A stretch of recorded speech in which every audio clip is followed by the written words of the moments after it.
Okay, we'll be back. We are back with part 3 of The Body Snatcher by Robert Stevenson. I'm a pretty bad fellow myself, the stranger remarked, but McFarlane is the boy. Toddy McFarlane, I call him. Toddy, order your friend another glass. Toddy, order your friend another glass. Or it might be, Toddy, you jump up and shut the door. Toddy hates me, he said again. Oh yes, Toddy, you do. Don't you call me that confounded name, growled McFarlane. Hear me? Do you ever see the lad's play knife? He would like to do that all over my body, remarked the stranger. Why, medicals have a better way than that, said Fettes. When we dislike a dead friend of ours, we dissect him. McFarlane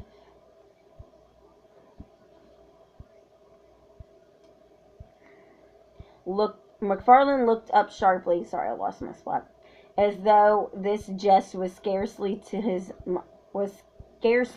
mind. The afternoon passed. Gray, for that was the stranger's name, invited Fettes to join them at dinner. Ordered a feast so sumptuous that the tavern was thrown in commotion, and when all was done, commanded McFarlane to settle the bill. It was late before they separated. The man Gray was incapably drunk. McFarlane, sobered by his fury, chewed the cud of the mouth he had been forced to squander at the slightest he had been obligated to swallow. Fettes, with various liquors singing in his head, returned home with devious footsteps in a mind entirely in abeyance. Next day McFarlane was absent from the class, and Fettes smiled to himself as he imagined him still squirming and intolerable Gray from tavern to tavern. As soon as the hour of liberty had struck, he posted from place to place in quest of his last night's companion. He could find him, however, nowhere. He returned early to his rooms, went early to bed, and slept the sleep of the just.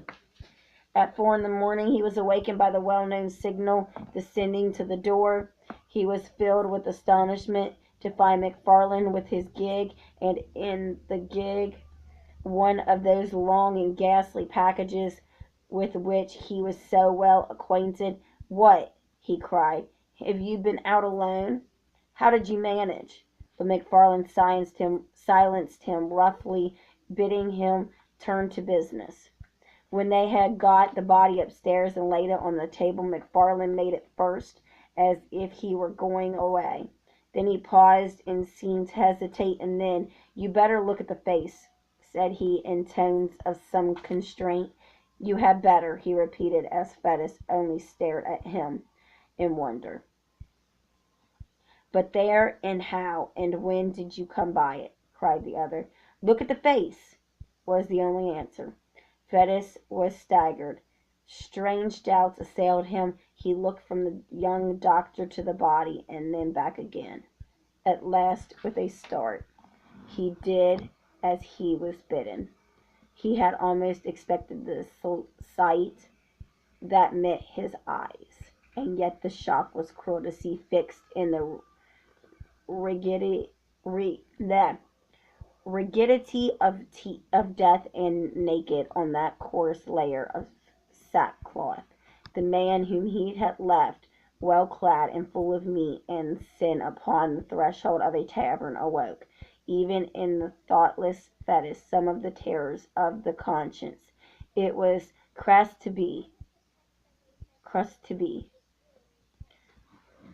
which re-echoed in his soul. That to whom he had known should have come to lie upon these icy tables. Yet these were only secondary thoughts. His first concern regarded Wolfe, unprepared for a challenge so momentous he knew not how to look his comrade in the face. He durst not meet his eye and he had neither words nor voice at his command. It was McFarland himself who made the first advance. He came up quietly behind and laid his hand gently but firmly on the other's shoulder. "Richardson," said he, "may have the head." Now Richardson was a young student who had long been anxious for that portion of the human subject to dissect. There was no answer, and the murderer resumed, talking of business. "You must pay me. Your accounts, you see, must tally." Bettis found a voice, the ghost of his own. "Pay you?" he cried. "Pay you for what?"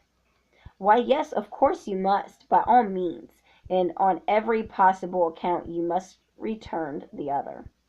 I dare not give it for nothing. You dare not take it for nothing. It would compromise us both.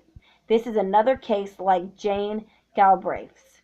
The more things are wrong, the more we must act as if all were right. Where does old K keep his money?" "There," answered Fettes hoarsely, pointing to a cupboard in the corner. "Give me the key, then," said the other calmly, holding out his hand. There was an instant hesitation, and the die was cast. McFarland could not suppress a nervous twitch. The infinitesimal mark of an immense relief, as he felt the key between his fingers. He opened the cupboard, brought out pen and ink and a paper book that stood in one compartment, and separated from funds in a drawer a sum suitable to the occasion. "Now look here," he said. "There is the payment made, first proof of your good faith, first step to your security. You have now to clinch it by a second. Enter the payment in your book, and then you for your part may defy the devil." The next few seconds were for Fettes an agony of thought, but in balance his terrors it was the most immediate that triumphed any. Future difficulty seemed almost welcome if he could avoid a present quarrel with McFarland. He set down the candle which he had been carrying all the time, and with a steady hand entered the date, the nature, and the amount of transaction. "And now," said McFarland, "it's only fair that you should pocket the lucre. I've had my share already. By the by, when a man of the world falls into a bit of luck, has a few shillings extra in his pocket, I'm ashamed to speak of it, but there's a rule of conduct in the case. No treating, no purchase of expensive class books, no squaring of old debts, borrow, don't lend." McFarland began, Fettes still somewhat hoarsely. "I have put my neck in a halter to oblige you." "To oblige me?" cried Wolfe. "Oh, come, you did as near as I can see the matter what you downright had to do in self-defense. Suppose I got into trouble, where would you be? This second little matter flows clearly from the first. Mr. Gray is the continuation of Mrs. Galbraith. You can't begin and then stop. If you begin, you must keep on beginning. That's the truth.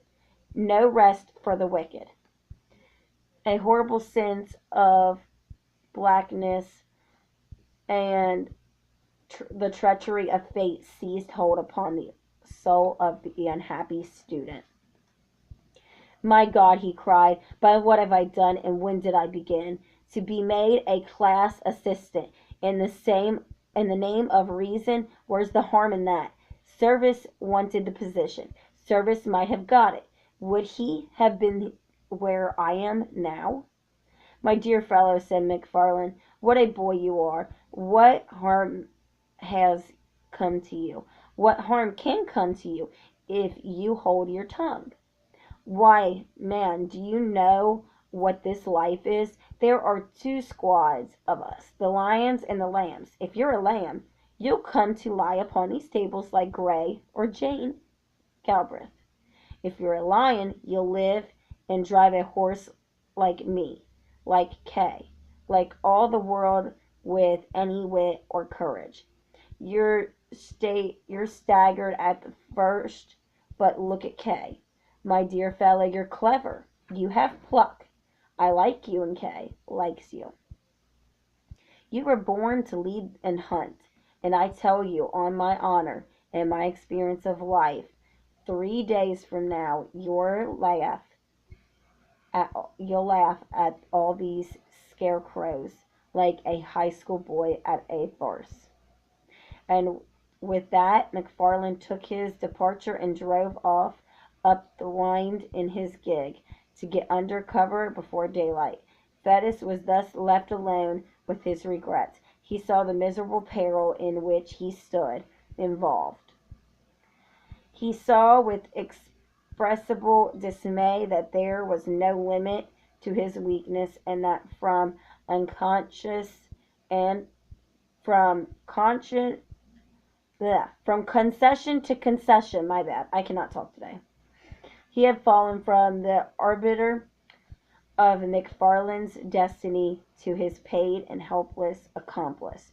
He would have given the world to have been a little braver at the time, but it did not occur to him that he might still be brave.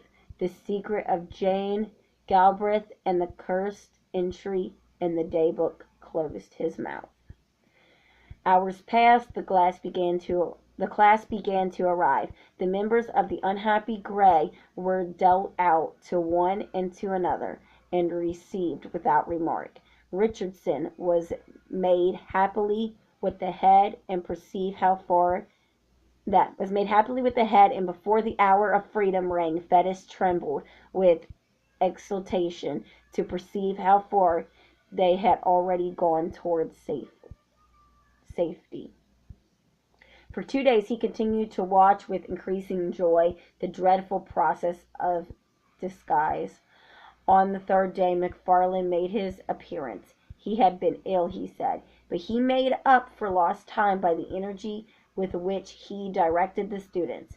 To Richardson in particular he extended the most valuable assistance and advice, and that student, encouraged by the praise of the demonstrator, burned high with ambitious hopes and saw the medal already in his grasp. Before the week was out, McFarland's prophecy had been fulfilled. Fettes was outlived his terrors and had forgotten his baseness. He began to plume himself upon his courage, and had so arranged the story in his mind that he could look back on these events with an unhealthy pride.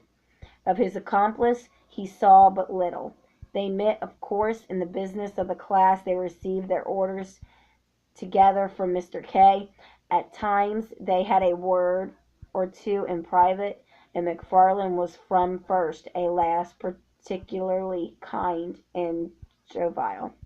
But it was plain that he avoided any reference to their common secret, and even when Fettes whispered to him that he had cast in his lot with the lions and forsworn the lambs, he only signed to him smilingly to hold his peace.